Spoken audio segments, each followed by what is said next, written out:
Guys, you wouldn't believe it. I have Mr. Sholdon Daniels here with me. He is running against Miss Jasmine Crockett. Yes. Okay, he's going to give us the rundown of why we should elect him. He's running for U.S. representative. And Mr. Sholdon, yes, let us know first off, why do you feel that you would be the better candidate over Miss Crockett?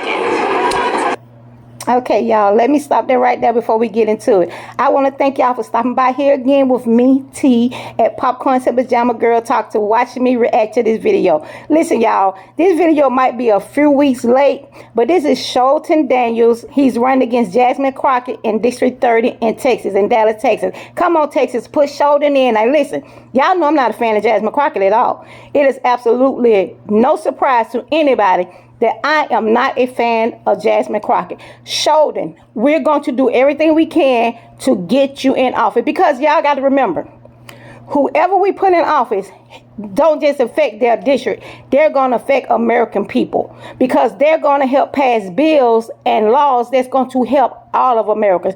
So listen, y'all, we got to get Sholdon in office. So with that being said, let's get into it. That's a really good question. So I'm not a career politician. I'm a small business owner. I'm a dad. I'm a U.S. Army veteran, and I'm a husband, a family man. And Jasmine Crockett is a social media politician. And the difference between she and I, we're both attorneys. She's maybe 3 years older than me, so we're really close in age. But the difference between she and I is clear. She chases headlines, and I uncover solutions. Wow, I love that. Definitely. Okay, let me stop there right there, y'all. I think we need some younger bodies in Congress. I do. Listen, I'm 56 years old. And although I don't think I'm too old to be in Congress, actually, I know I'm not. I don't know why y'all ain't got me up there anyway. But no, all jokes aside, we need some younger people in Congress. Because being 90, 80, being in there 20, 30 years, you're stuck. You're stuck on what you believe. It's going to be hard for you to listen to the other side. It's going to be hard for you to listen to anything else, because you're going to just absolutely think what you want to do and what the way you want it is the right way. And that's going to be it. So we do need some fresh eyes in Congress, some younger people in Congress. And even if they are older, we need some new people in Congress. And for, please, y'all, we need term limits. We need some term limits. Definitely. So you feel like she's more of, put me in front of the camera and let me show out versus really getting down to business. Yes, ma'am. Okay. Yeah, so the people in our district liken her to, how they describe her to me is that she's a female Al Sharpton, right? And so, no, I'm sorry, Al Sharpton, this isn't coming from me, but this is the people of TX30, that's how they feel about Jasmine. It's clear that she is very, very concerned with how much money she makes. That is first and foremost. And then she is beholden to the insiders in Washington, D.C. and prioritizes their wants and needs over the wants and needs of the people of TX30. For example, right, Jasmine Crockett rubber-stamped all of the Biden administration's just endless money foreign policy, where he sent over $175 billion over to Ukraine in a war that we had no idea when it was going to end. And so it took a strong leader like President Trump to get into office. Now we're to the point where this war is about to come to an end, and Jasmine Crockett's got egg on her face. Yes. Now she's an extreme leftist, is what I would call it. Very extreme. What are some of the differences between you and Ms. Crockett, would you say, that stands out the most?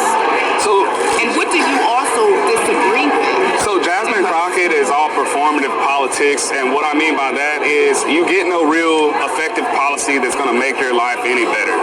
The only bill that Jasmine actually authored since she's been on Capitol Hill was a bill that put out-of-state workers against the very people in our district. She made a bill that says, hey, if you own a business in our district or in Texas, if you hire somebody who's not from here over somebody who's actually from here, we'll give you tax breaks.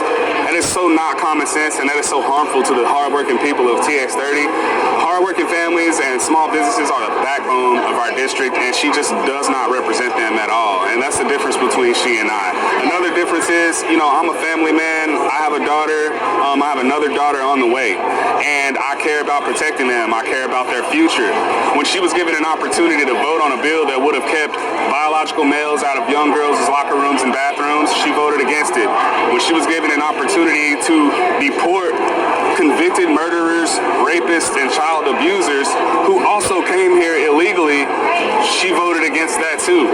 And she tries to pretend like she's from the bottom and she understands the struggle when, in reality, the facts show that Jasmine comes from high privilege in Missouri. A lot of money, a lot of wealth, and you hear her talking about $5,000 like it's nothing, right?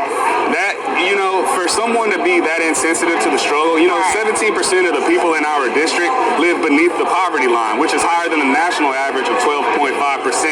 The majority of those people in our district that live beneath the poverty line are single moms aged 19 to 44 who are raising sons by themselves, and their sons are aged 6 to 11. The majority of the people living underneath the poverty line in our district. So while she's up there with her $5,000 bags and her $2,000 wig and her $200 eyelashes and her $400 set of nails, talking about $5,000 isn't that much, I'll tell you what, I've been a lawyer 11 years and I work really hard. $5,000 is a lot of money. Okay, y'all know it's a lot to unpack. It is a lot to unpack, and I can't disagree with anything he said, to be honest with you. Well, no, I can't disagree with anything he said. I cannot, because he's absolutely right. For Jasmine Crockett to get up there and say that $5,000 is not going to do Americans any good and it's not in the money is ridiculous. Because that's going to help a lot of Americans. I don't know if anybody will ever get a $5,000 check. I don't know if we will ever see any of that money that, Doge is talking about. But to actually say that it's not going to do anybody any good is ridiculous. And listen, let me say this, because I say this all the time. And I mean this about Jasmine Crockett. And I'm not a fan of Jasmine Crockett. The same thing I feel about Trump. If you was blessed enough to grow up with money, I ain't mad at you. I'm not mad at you at all. It's just, hey, your parents did what they needed to do. Y'all was blessed. Y'all was able to make it. I'm not mad at you. But don't turn around and say, because you may not have a struggle, or maybe you didn't have to work hard, that $5,000 is not going to do the American people any good. Because really the only reason Jasmine Crockett is saying this, and we got to be honest about it, is because it's coming from Trump. Because if this would have been Joe Biden saying this, she would have been jumping on it like it was the best thing since sliced bread. And y'all know it. Y'all know she would have been jumping on it.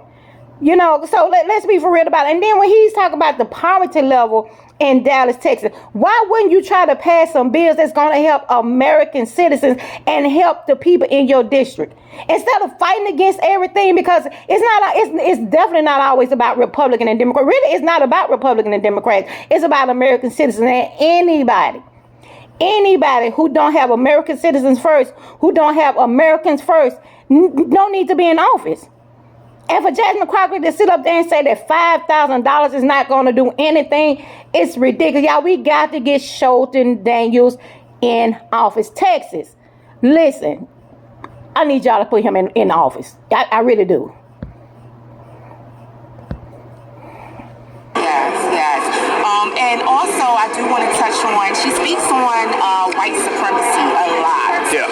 What is her obsession with that? And do you see that in the White House? She's racist. Do you feel like she's accurate on her beliefs with the white supremacists and what they're trying to do to us as black people? Jasmine is a racist. Wow. Jasmine hates America. Yes. She just said earlier today on a podcast that she's actually rooting for Mexico and Canada versus us. This is what I'm talking about. If you're not America first, if you don't think that America should be first, why are you in Congress representing American people? Because even though she's from the Texas District 30, when she's up there in Congress helping pass these bills, those bills are going to affect every American citizen. And if you're not American first, why are you in office? If you're ruling that another country win and America lose because you hate the person that's the president, then you need to be allowed. You need to step down. If you hate Trump that much that you want to see America lose because you don't like him, you need to step down and let somebody who actually care about this country actually can put their little TDS aside, actually can put their little hatred for Trump and the Republicans aside. If you can't do your job, you need to step aside. But it's because she won't step aside, we got to give her a pink slip. Well, I wish I could vote for her, but I'm going to do everything I can to help Sholdon get in office. Give her a pink slip and put somebody in office who's going to do for the American people. Okay? Why are you on Capitol Hill, Exactly. Jasmine? You should get a YouTube channel or open a beauty salon and you can spew all that divisive racism there, not on Capitol Hill, because, you know, unlike Jasmine, I actually love America. I'm very proud to be an American, and I recognize, you know, that we have a troubled history. Our people, we have a troubled history with this country, but we're to a point, it's 2025, and we're to the point now where we have an opportunity to actually make real change and progress, and that's what I'm focused on. So I'm a bridge builder. I definitely have no respect for anybody who hates anybody because of the color of their skin. But there's way more people in Washington, especially in this Trump administration, that are open to working with anybody who loves America. And so I don't buy this narrative that she keeps pushing, that Trump is a white supremacist. You know, there's a reason why Trump had to field that question, are you going to run for office? Are you going to run for office? Are you going to run for office? All through the 90s and 2000s. And it's because we loved Trump and we expected him to run, we wanted him to run, and we wanted him to answer that question every time the general came around. But as soon as he puts forth, you know, a significant effort to run for the presidency, all of a sudden the Democrats want to label him as a racist, right? And not only that, they take our vote, and by our, I mean the black community's vote, for granted. And so my district is 40% black. The rest are Spanish-speaking peoples and white people. Everybody's hard-working people. But Jasmine only panders to a really small sliver of the people in our district. And what's crazy is most of those people don't even get up and come out and vote, right? They just get on social media and talk a bunch of junk. Right. Awesome. Well, when can the people vote for you? When is election? So our election is 2 years away, but since we're going against the Democrats, essentially their star player, you know, yeah, so we're mounting a 2-year-long campaign against her, and, you know, it's going to be unstoppable because, you know, if you meet Jasmine in person, you will understand why everybody's going to choose me over her. Awesome. I love it. Thank you so much, Mr. Daniels, and I do hope that you win. Thank you. Y'all, let me stop there right there. First, let me say this. Shout out to the young lady who's asking those questions. I don't know her name. I'm going to try to find it. But she asked some great questions. Shout out to her. This is actually her video, so I'm sure it'll be attached here some kind of way. But I want to give her a shout out because she asked some great questions. But listen, y'all, I'm 100% with Sholdon. If you don't care about this country, why are you in Congress? If you hate this country and want to see other countries thrive while we crash and burn, why are you in Congress? If you hate the president so much that you can't work with them to save the American people or to help the American people, why are you in Congress? Jasmine Crockett, like I told y'all before, Jasmine Crockett is a piece of work. I'm going to put it like that. And listen, Texas, District 30, Dallas, Texas, we got to get Sholdon Daniels in office and give Jasmine Crockett her pink slip. And it is what it is. But y'all, listen, that's the end of this video. Thank y'all for watching this with me, T, at Popcorn and Pajama Girl Talk. Please like, share, subscribe, hit the notification bell so when I do post, you'll get a notification. And I will see you next time.